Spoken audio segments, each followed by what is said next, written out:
moment de ravissement, un moment de plaisir que celui de, pour vous aussi, des téléspectateurs que de rencontrer Daniel, Frédéric, Eddy, comment Gérard. tu t'appelles Christian, encore? non, Je pas te Christian, connais, toi. Gérard. Jingle, l'actualité.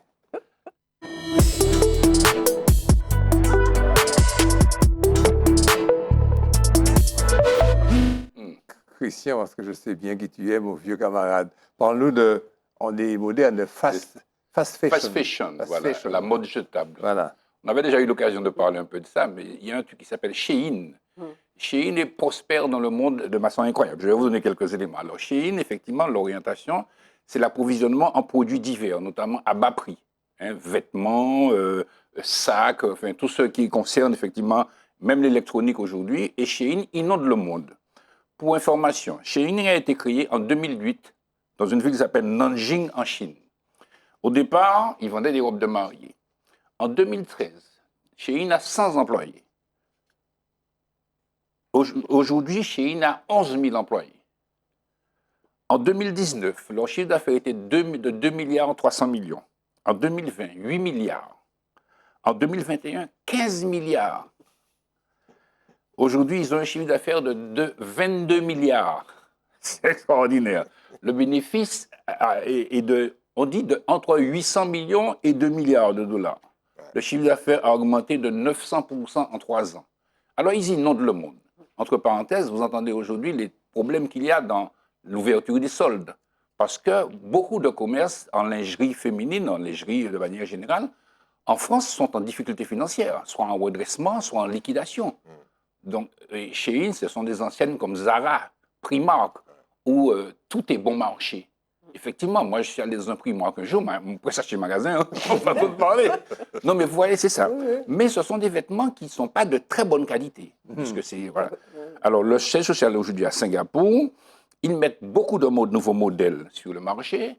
Il faut savoir que l'application la plus téléchargée aux États-Unis, c'est Shein. Alors, dans ce contexte, effectivement, ça bouleverse des marchés. Et aujourd'hui, il y a une action de la Commission européenne qui vise à essayer de comprendre le mécanisme et à faire des contrôles. Alors, dans le cadre de ces contrôles, ils ont engagé une action contre Shein. Ils demandent à Shein d'arrêter les pratiques trompeuses, parce qu'il y a ça, d'arrêter les pratiques abusives, d'arrêter les faux rabais, les pressions à l'achat, des informations mensongères, et puis surtout la présence de produits toxiques dans les vêtements, parce que vous savez que les vêtements sont faits avec du pétrole. Ils accusent Shein de plagiat et de contrefaçon, parce qu'ils n'hésitent pas effectivement à plagier ou à contrefaire, voilà, mettre la contrefaçon sur des grandes marques. Et puis, violation des droits humains, le travail des enfants.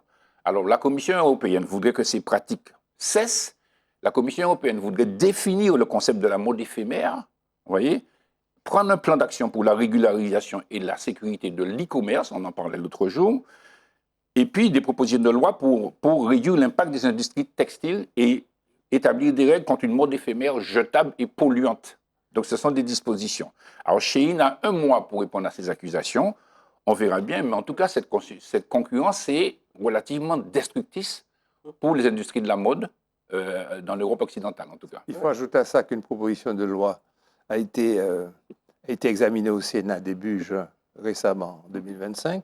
Les objectifs, c'était réduire la production de déchets textiles, parce que c'est excessivement polluant, c'est une industrie qui est très polluante, et penser à l'aspect de l'écologie, de l'environnement, aussi à l'impact médiatique, la manipulation des esprits. Et maintenant, cette loi a été votée à une forte majorité. Et tu veux parler, hein? Vas-y. Non, c'est pour confirmer ce que tu dis sur le côté pollution. Il y a certains pays d'Afrique qui sont spécialisés dans la réception des invendus des pays occidentaux. C'est des espèces de gigantesques ballots. Et on voit donc des villes qui sont mais vraiment submergées par ces ballots. Et après, c'est les environs des villes et ça pollue. On voit les océans maintenant. Il n'y a pas seulement que du rejet de plastique, il y a également les vêtements. Et ce qui est la pollution, à savoir effectivement les cours d'eau qui sont pollués. C'est terrible, c'est terrible. Eddy? Bon, il y a un élément dont on ne parle pas, mais il faut en parler, c'est qu'une partie importante des productions de Shein sont réalisées par des populations ouïghours qui sont des populations chinoises qui sont victimes de travail forcé. Et L'esclavage, quoi. L'esclavage. d'esclavage. Oui. C'est pour ça que les produits Chine sont aussi peu chers. C'est que quand tu ne payes pas tes travailleurs, ben, tu peux sortir. Parce que, alors, la stratégie de Chine est extrêmement simple. Hein. C'est comme les autres. Il n'y a pas que Chine. C'est détruire l'environnement concurrentiel et ensuite remonter les tarifs. Une fois que tu as tué tout le monde, C'est ça. remonter les tarifs au fur et à mesure. Est-ce qu'on a une indication des impacts ici, par exemple, dans nos pays? Oui. Mais c'est évident. Non, je posais la question. Ici c'est l'importation Mais directe. Mais oui, Chine, c'est de un Chine. des rares à livrer directement en Martinique. Et souvent, les femmes font des commandes Chine. Et puis, elles ne peuvent pas s'arrêter, puisque c'est 2 euros là, 1 euro c'est ici, addictif. 5 euros. Et ça va très, très vite. C'est Alors, colossal. 30 secondes encore pour ce sujet. Donc, je continue sur la loi qui a été votée. Réduire la production de déchets textiles, encourager l'éco-conception, inciter les fabricants à concevoir des vêtements durables et recyclables, mais non pas les choses que tu portes 2 fois et puis après, il faut jeter. Renforcer l'information du consommateur sur l'étiquetage, dire qui est fabriqué où et comment et par qui. Soutenir la filière du recyclage, c'est la loi. Je vous répète que c'est la loi qui a été votée et qui suit son... Il faudra l'appliquer, vous me direz, je sais, j'entends les sarcastiques au fond du studio. C'est la loi. Renforcer l'information du consommateur, comme je le disais, responsabiliser les plateformes de vente en ligne, permettre n'importe quoi, parce que ça, c'est la technique de chez Chine, au niveau de la communication digitale, une manipulation terrible. Un exemple, et puis je ne vais pas continuer à dire tout ce que la loi prévoit, aller sur Légifrance, d'aller voir, c'est d'avoir créé, de te faire passer par un compte, tu t'inscris, et de te soumettre à un jeu addictif de vidéos tous les jours. Tu nourris ton chien et tu gagnes des points et tu as des prix sur les vêtements. Alors, c'est terrible, quand tous les jours tu vas nourrir ton chien, tous les jours, tu gagnes des points tous les jours, donc tu peux continuer à acheter les marchandises, je n'ai pas dit les cochonneries, je n'ai pas dit ça, les marchandises qui sont proposées au public. Frédéric, la Guadeloupe, 75% des habitants favorables à une collectivité unique. Moi, j'adore ça. De temps en temps, tous les 2-3 ans, Eddie et moi, on glose sur, Daniel aussi, on glose sur la gouvernance, sur tout ce qui est régalien. Enfin, on surfe sur ça. Alors, on connaît, mais enfin, il faut en parler, puisque Enfin, c'est sans transition avec Chine, hein, rassure-moi. Oui, absolument. Très bien. Et celle-là, c'est gratuit. Alors, moi aussi, je veux gloser avec vous, du coup, puisque la Guadeloupe et la Martinique font face, on le sait, à des défis assez similaires, hein, avec un exode de jeunes, des inégalités sociales, une dépendance économique et une gestion de l'eau et des déchets problématiques. Et le contexte, c'est que la Guadeloupe, elle est actuellement composée d'un département, ça va vous rappeler des souvenirs, un conseil donc départemental, et d'une région, un conseil régional avec au total 83 élus. Et il y a une réflexion qui est lancée qui est relancée en 2025 sur la création d'une collectivité unique, qui est notre actualité, mais qui n'est pas l'actualité de l'île-Sœur. Et un sondage Calistat a confirmé, de 16 points, que nos Guadeloupéens souhaitent une collectivité territoriale unique. Tu as dit non Guadeloupéens. Oui, excuse-moi, nos collègues guadeloupéens, excusez-moi.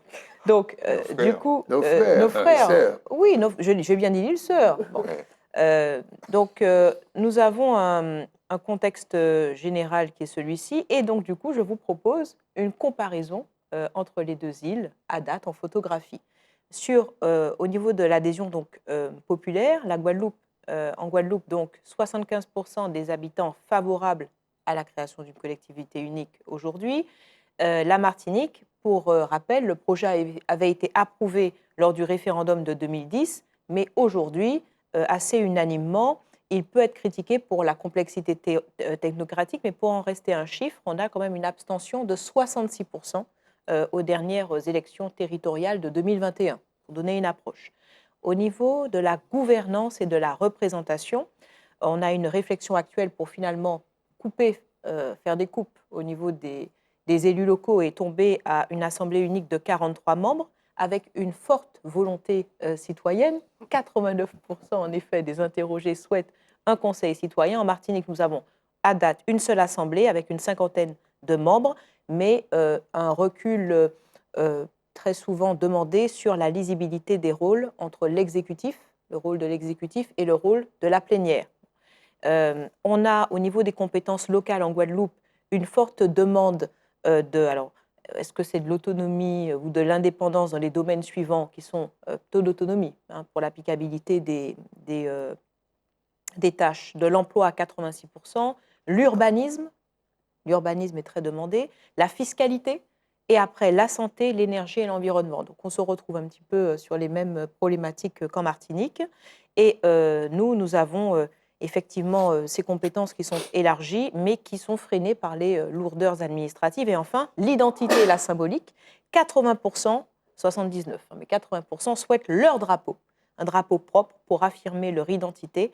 Et chez nous, un drapeau officiel, d'aucuns diront fanion, a été adopté en 2023 avec quelques débats sur la représentation culturelle.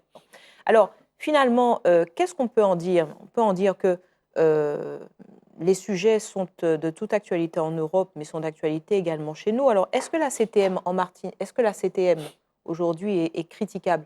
Il faut être nuancé. Il y a pour cette gouvernance une efficience en termes de demande de crédit, en termes de recherche de financement, en termes d'affectation de fonds européens, c'est un petit peu plus contesté et contestable.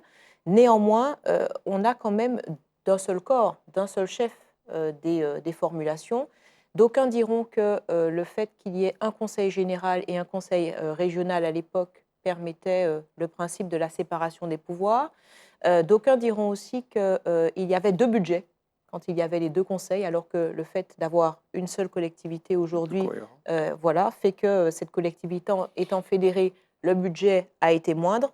Il y a le fait d'avoir une seule collectivité permet un plan unifié de développement territorial, un plan unifié de développement annuel avec une ligne de budget unique.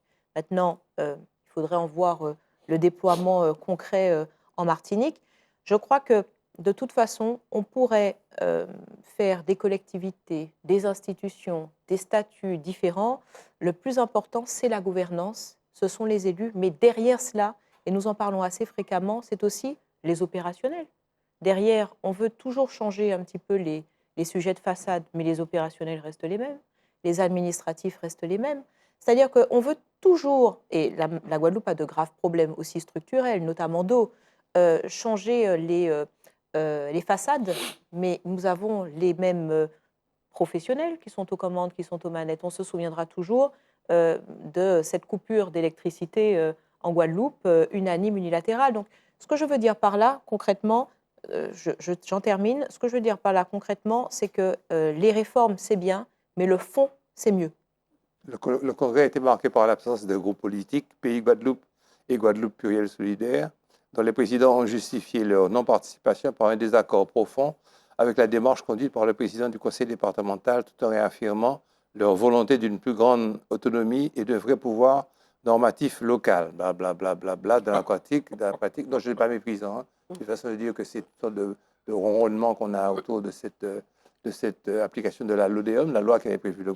Il n'y a pas, j'ai regardé, sauf erreur de ma part, les historiens, dites-moi, il n'y a pas un seul congrès qui a abouti, effectivement, à une décision qui avait été proposée, une décision statutaire de modification qui avait été proposée par l'Assemblée unique.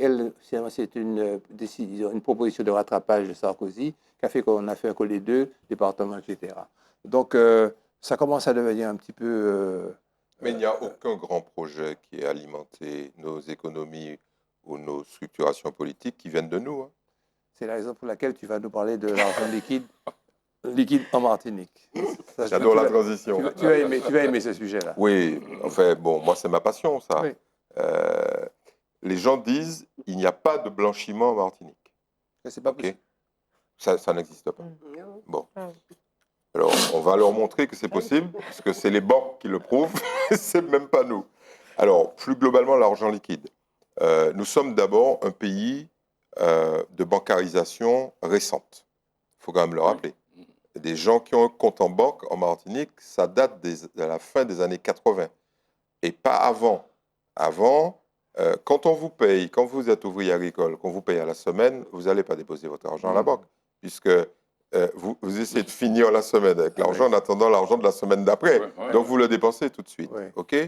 Et le salariat et la mensualisation sur les habitations, comme on dit, dans les exploitations agricoles, ça date des années 90. Hein.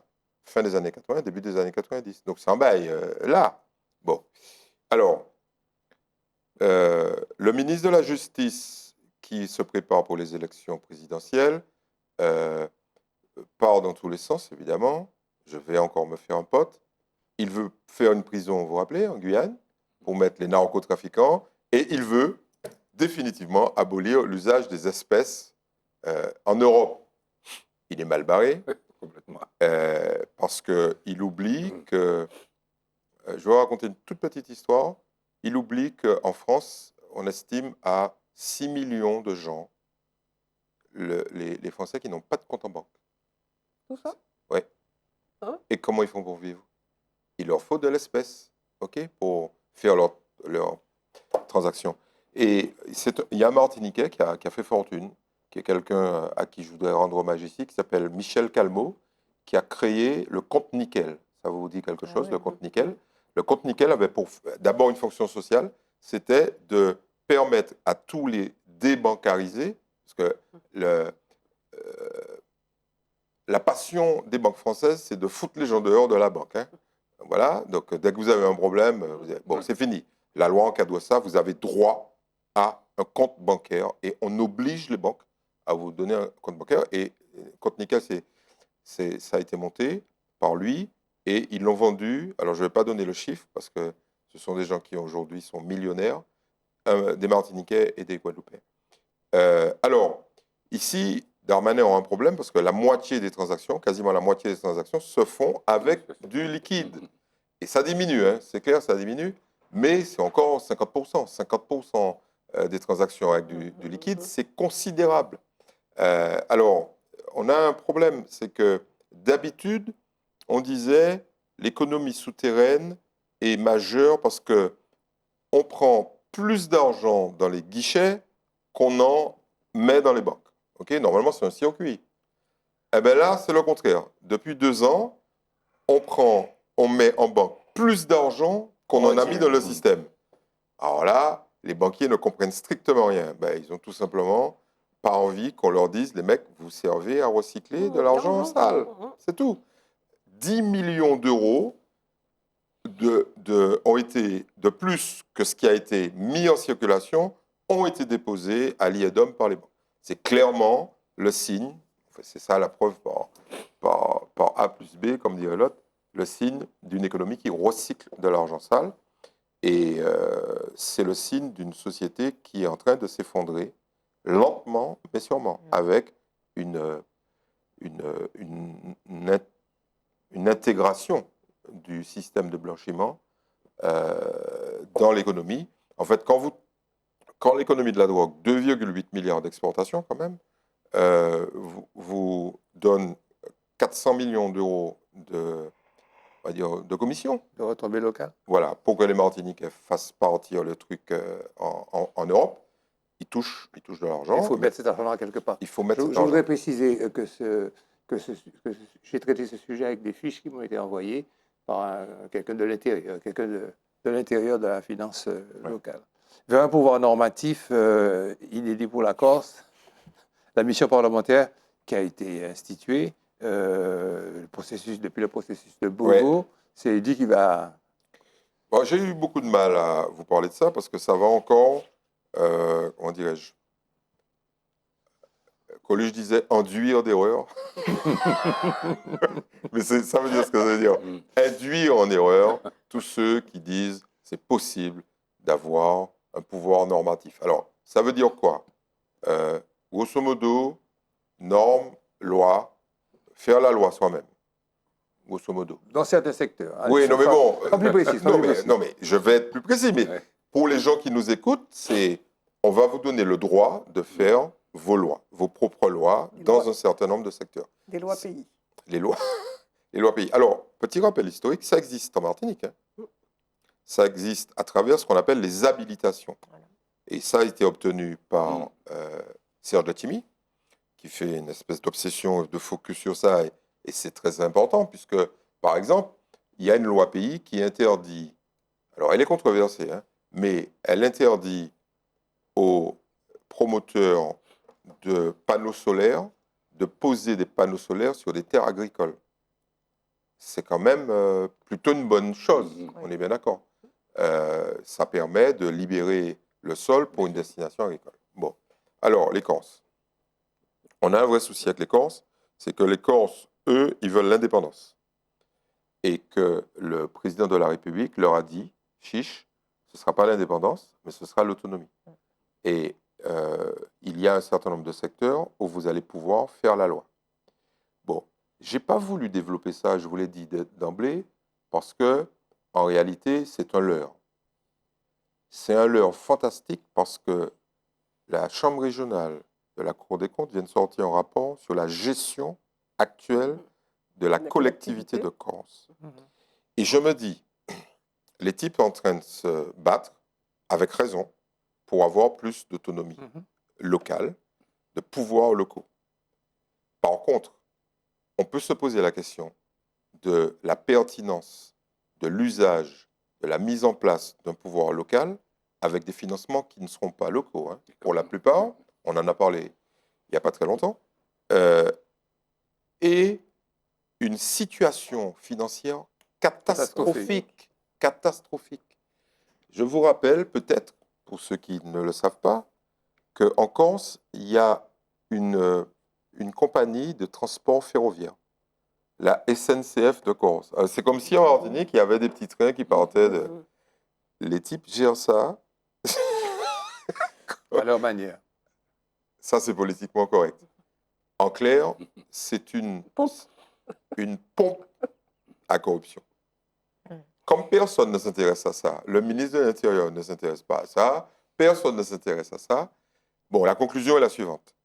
Avant d'obtenir des lois, le pouvoir de faire des lois, il faut montrer théoriquement à la population, l'État on s'en fout, à la population qu'on est capable de gérer et d'arrêter cette espèce de glissement. C'est plus un glissement sémantique, là, c'est un glissement financier vers la corruption. En tous les cas, ils ne sont pas fous parce qu'ils n'ont pas... Oui, certains secteurs. Ils ont demandé que soit reconnue l'existence d'une communauté corse, sans aller à la notion de peuple corse, pas fou, ni à la co-officialité de la langue, suivez mon regard, conformément à la jurisprudence constitutionnelle. Mais il est évident que c'est un débat qui dépasse la Corse, et donc c'est intéressant, comme tu le dis, intellectuellement, de suivre ces débats. Frédéric, parle-nous d'immigration. Ton copain Trump, et parle-nous. On n'a pas beaucoup de temps encore. Malheureusement, ce serait bien de faire un sujet uniquement sur ça. Tu sais que les téléspectateurs vont te croire que c'est vraiment mon copain. Mais ils savent bien. Personne ne peut croire ça. On ne peut pas croire ça, c'est impossible. Vous me rassurez parce que... Non. Comment s'appelle son épouse, Mélania? Tu es aussi belle que Mélania, mais enfin, c'est pas une Plus belle. Plus belle que, pardon, plus belle. C'est pour ça que je viens ici. Vous savez tellement bien me mentir. Jugé anticonstitutionnel et contraire aux lois américaines. Allez, effectivement, le 14e amendement de la Constitution des États-Unis est sérieusement remis en cause par le président Trump, mais on va voir dans quelle mesure. C'est un amendement, ce 14e amendement de 1868, consécutif à la guerre de sécession, et c'est l'un des textes les plus fondamentaux. Un des textes les plus fondamentaux, finalement, décidément, des États-Unis. J'ai essayé pourtant, c'est la fatigue. Et il a été conçu, oui, dit-on, pour garantir l'égalité des droits et notamment l'égalité des anciens esclaves libérés. Donc c'est une clause de citoyenneté qui dit dans sa première phrase, qui énonce dans sa première phrase, toute personne née ou naturalisée aux États-Unis est soumise à leur juridiction, est citoyenne des États-Unis et de l'État dans lequel elle réside. Et je tiens à souligner que même en France, on ne fait pas mieux. C'est-à-dire qu'on dit très souvent, on a parlé de la polémique de Mayotte avec le droit du sol et le droit du sang. Effectivement, en France, deux parents étrangers, quand on est enfant de deux parents étrangers, on peut devenir à sa majorité français, mais sous réserve d'un délai de résidence en France. Donc, alors qu'aux États-Unis, il faut le souligner, le droit du sol, il est automatique. Il est immédiat. Il est immédiat. Toute personne née sur le sol américain est citoyenne aux États-Unis, quelle que soit la situation légale de ses parents.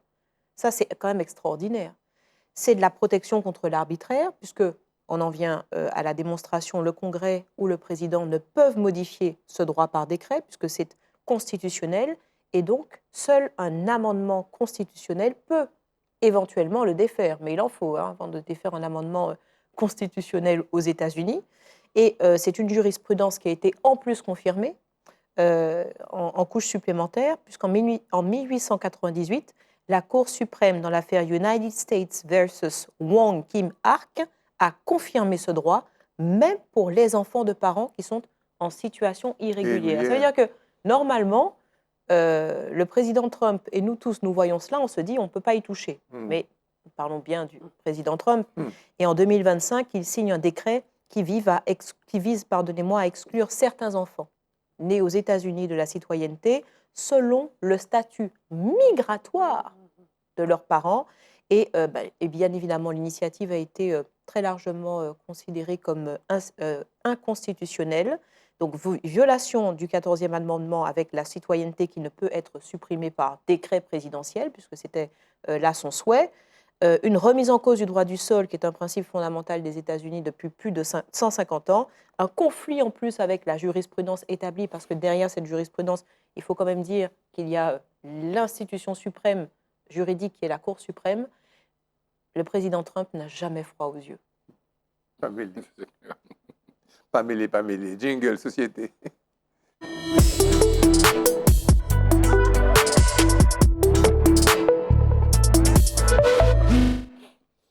Je vais essayer de prononcer ça bien. L'imprescriptibilité, il sortit, des crimes sexuels contre les mineurs, un impératif d'immunité. Je dis que c'est Daniel qui va traiter ça. Ça semble tellement cohérent et évident.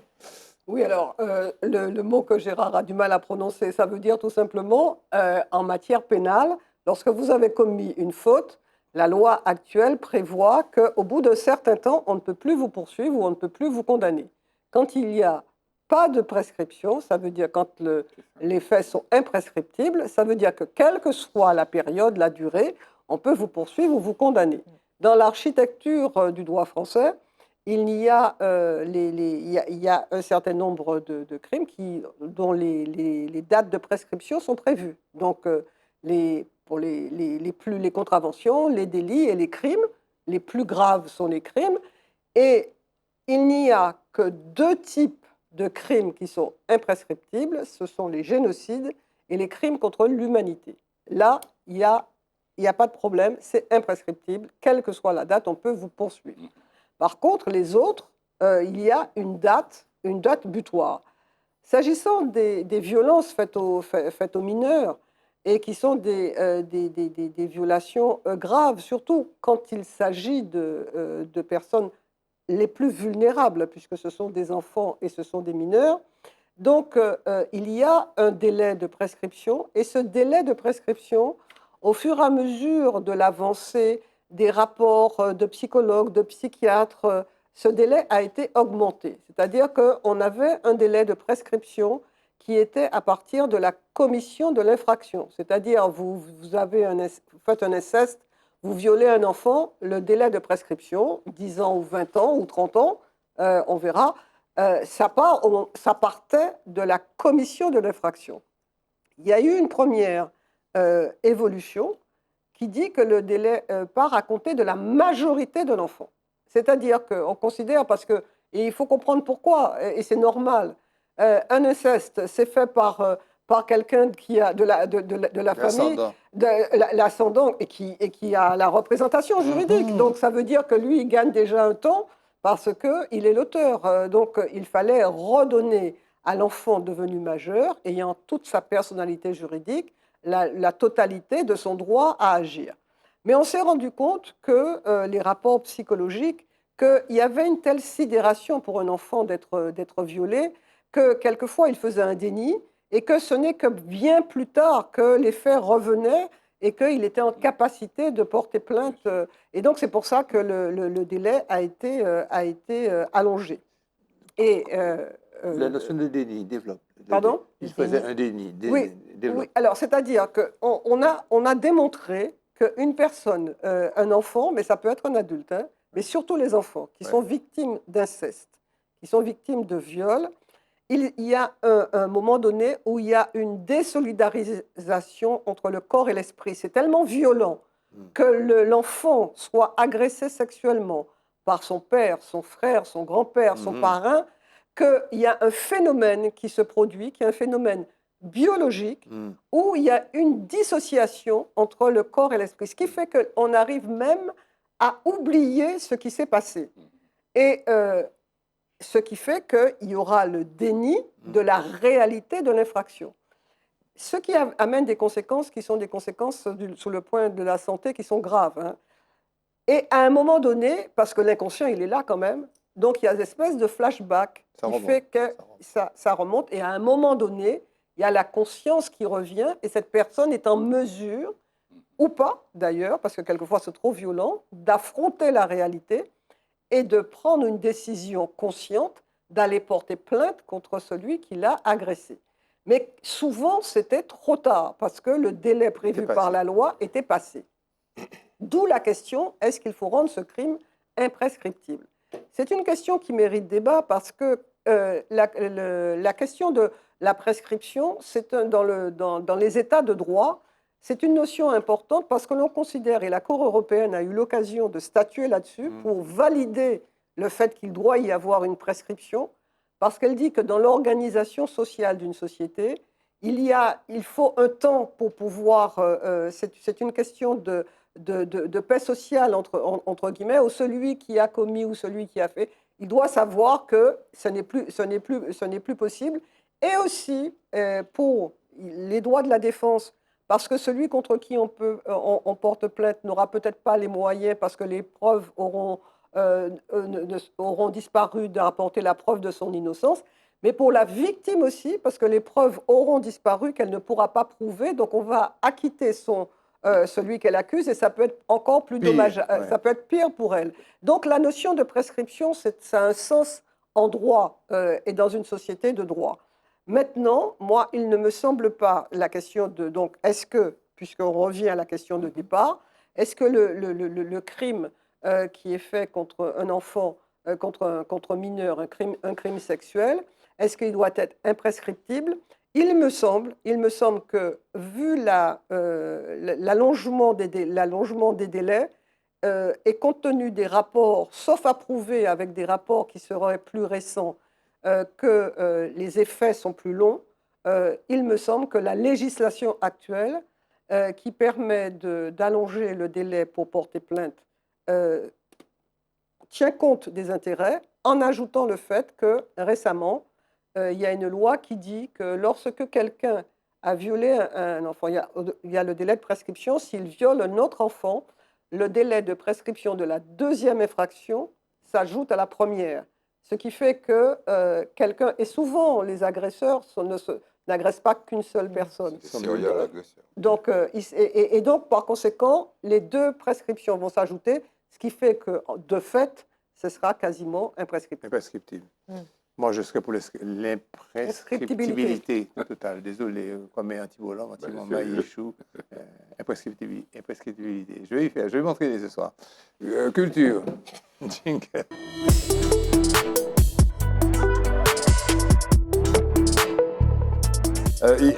Alors, le sujet là, que je vais confier à Daniel est le suivant. Vous avez quelqu'un de très puissant, très fort, un intellectuel, un historien, qui continue à produire et qui nous dit qu'il y a 100 ans, le massacre colonial du terrifiant 24 mai 1925, le mouvement social de 1925 en Martinique ne se limite pas à la sphère rurale. Donc, il dissèque un petit peu la violence de l'époque. Exagère-t-il? Est-ce vrai? Est-ce que c'était si puissant, si fort? Je demande à quelqu'un de très pondéré, à Daniel Anceline, de nous éclairer sur cet aspect. Oui, souvent on fait référence dans cette émission. Je voulais parler de Pagou. Oui, bien sûr. On fait souvent référence au devoir de connaissance, souvent ici dans cette émission. Et il est nécessaire de connaître notre histoire. Et c'est vrai que notre histoire, nous sommes une île qui a été colonisée. Il y a des violences qui ont marqué notre histoire. Et la violence, c'est une violence qui s'oppose compte tenu des intérêts financiers, économiques en jeu. Et au XXe siècle, c'est vrai que la violence, elle est partout.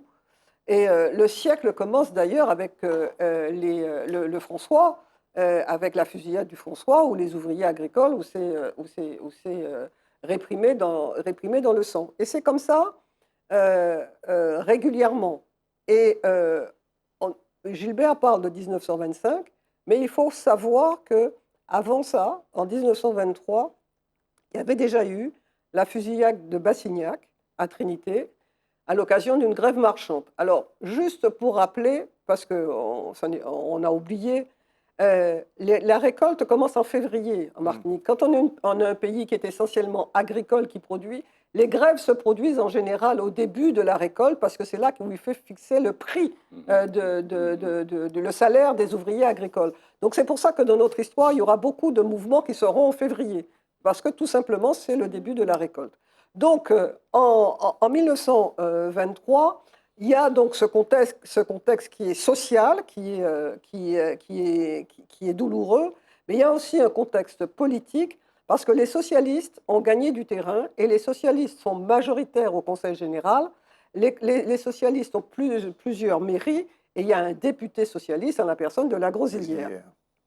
En 1923 arrive un gouverneur à la Martinique, le gouverneur Richard, et au départ, il semble vouloir être conciliant avec toutes les composantes de la société, mais très vite, dès les élections de 1924, qui sont des élections cantonales et des élections sénatoriales, il va faire tout pour pouvoir faciliter la victoire du camp politique, qui est le camp politique favorable au pouvoir. Et donc le sénateur qui sera élu, ça sera Lemery. Et au niveau des cantonales, pour le Conseil général, on va voir se développer un certain nombre de pratiques. Il y avait déjà la pratique de la fraude, mais on va voir se développer des urnes qui seront prises par les gendarmes, qui seront donc bourrées, des gendarmes qui seront délégués envoyés par le gouverneur pour pouvoir mettre une pression. Donc il y a politiquement, c'est très lourd. Et en mai 2025, ce sont les élections municipales. Et pour les élections municipales, il décide de ne pas les faire à la même date, de façon à pouvoir mettre la troupe dans les communes, parce qu'il n'a pas assez de monde pour mettre le même jour. Donc il fait des dates différentes. Ensuite, il y a le phénomène des urnes, mais il ajoute une nouveauté, c'est qu'il fait mettre du fil de fer barbelé autour de la place de la mairie où il y a les votes. Et il y a deux hommes politiques qui sont Zizine et Desétages, qui sont alors Desétages et maire de Rivière-Salée. Zizine est conseiller général. Et donc, ils vont faire venir un photographe pour pouvoir constater ce qui se passe, aussi bien la présence des gendarmes que les fils de fer barbelés. Il y a une altercation qui se déroule, qui est très violente, et elle s'arrête.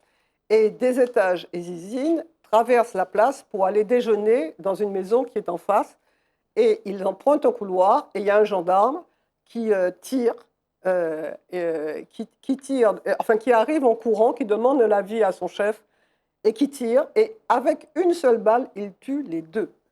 Les deux sont sa fesse dans le couloir. Zizine et Desétages sont tués ce jour-là. Le même jour, au Diamant, ce sont les élections municipales. Et là, les gendarmes sont déployés. Et là, ce n'est pas 2 personnes. Il y a 10 personnes qui sont tuées.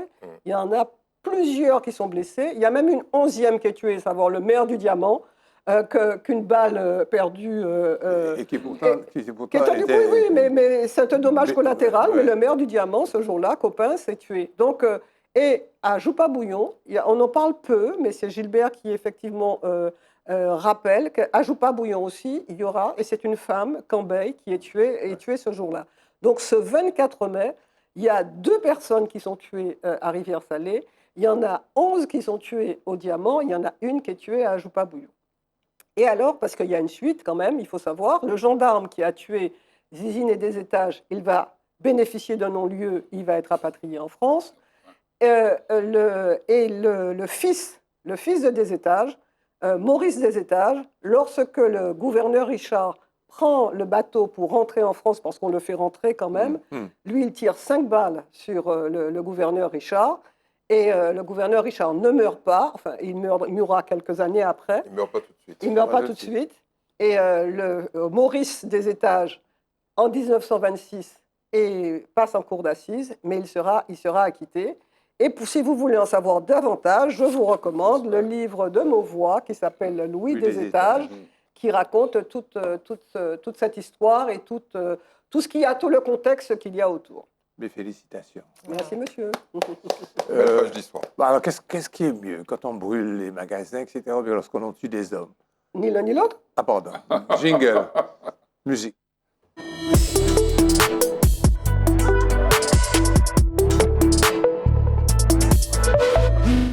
Et puis, bons épices. Ce qui est mieux aujourd'hui, c'est de vivre dans la joie et la gaieté. Oui, voilà. Et puis, bons épices. Voilà, bons épices.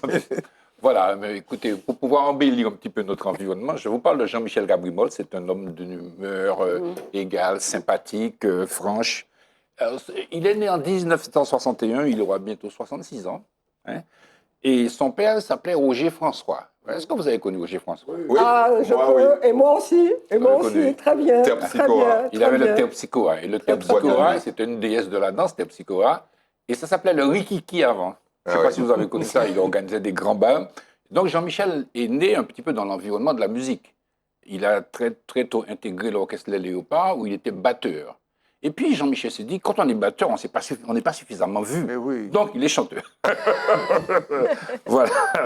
Donc je vais vous faire écouter déjà un premier titre, on va partager. Je crois que c'est Et puis bons épices. Hein. Voilà, je vous demande de voir. L'argent mangé qui était pour nous habiller, puis glacé, et puis bons épices, et puis bons épices, du bons épices.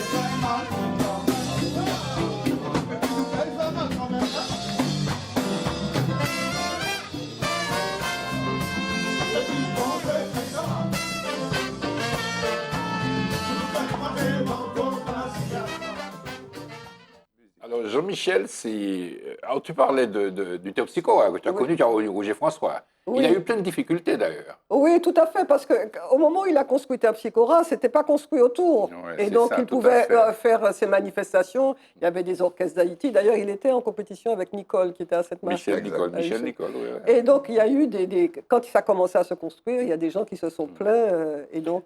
Alors pour ceux qui ne savent pas, le Terpsichora, c'était entre le Robert et le François, et le Lamentin, pardonnez-moi. Ouais. Voilà, c'était une grande période qui existait là. D'ailleurs, il y a un garage automobile là, actuellement. Voilà.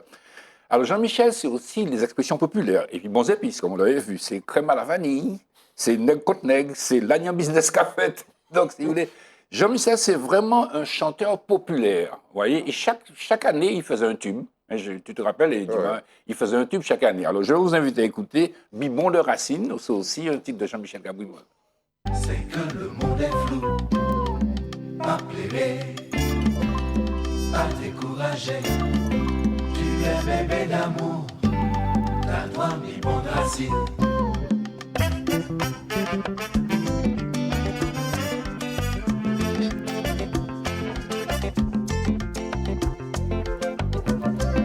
À ce qui s'y a tout ça va pour tout.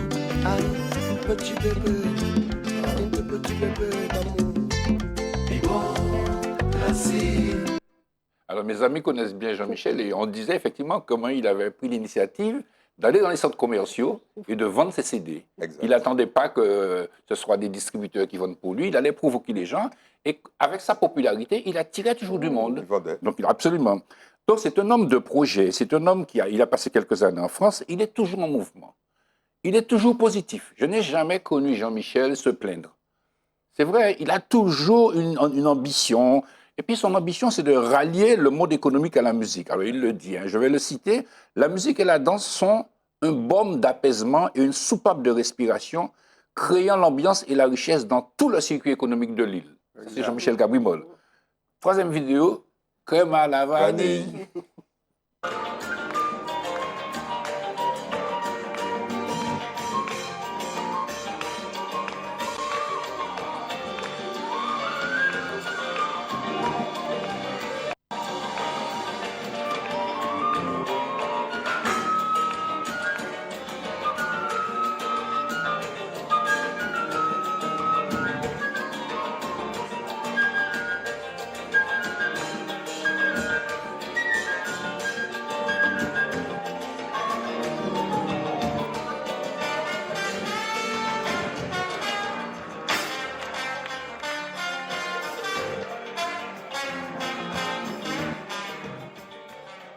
Alors, mes amis, j'ai choisi ce petit extrait-là où il ne dit pas comme à la vanille parce que j'ai été charmé par un solo de Mario Mas. Ouais. Mario Mas à la flûte, c'était vraiment très joli, quoi. Voilà.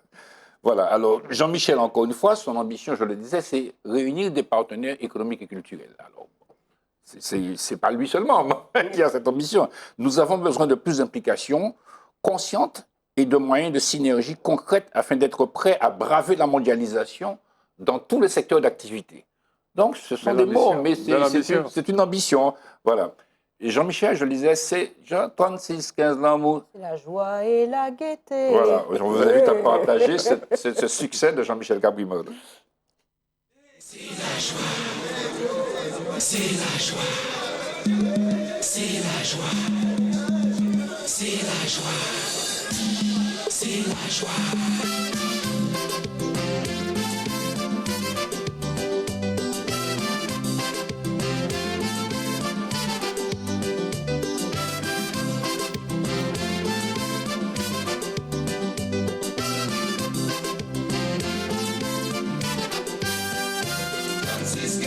C'est la joie et la gaieté. Vacances en pays, la joie et la gaieté. 36, 15 l'amour, c'est la joie et la gaieté. Vacances en pays, la joie et la gaieté. Je l'aime à mourir. Voilà, ça fait danser beaucoup de gens et ça continuera à faire danser, hein, parce Ça que continue, je pense que ce sont des musiques qui ont beaucoup de chaleur, beaucoup de jovialité, beaucoup d'ambition, beaucoup de... Voilà, très collectif, quoi. Jean-Michel, c'est aussi ça, c'est le peuple, quoi. Il est rarement en quintette, il est rarement en trio. Il aime son orchestre. Il aime avoir 3-4 soufflants, avoir sa ligne de guitare, avoir sa batterie, c'est ça. Jean-Michel, c'est le compas martiniquais. C'est ça, hein? Il ne prend pas forcément des morceaux d'haïtiens, mais il a sacré son travail au compas martiniquais. Voilà. Et donc, il se produit beaucoup pendant les vacances. Hein, donc, je vous invite à aller voir Jean-Michel Cabrimol et je vous invite à écouter la dernière composition. Ça s'appelle Vivre caché. Et alors, ça dit, je te donne ça. Tu me donnes ça? Et c'est Bon comme ça. la tendresse, l'affection. Voilà. Partageons Jean-Michel Cabrimol. Vivre caché, c'est heureux. Comme de vieux amoureux. Nous qui marchons tout la deux. Je te vis avancer.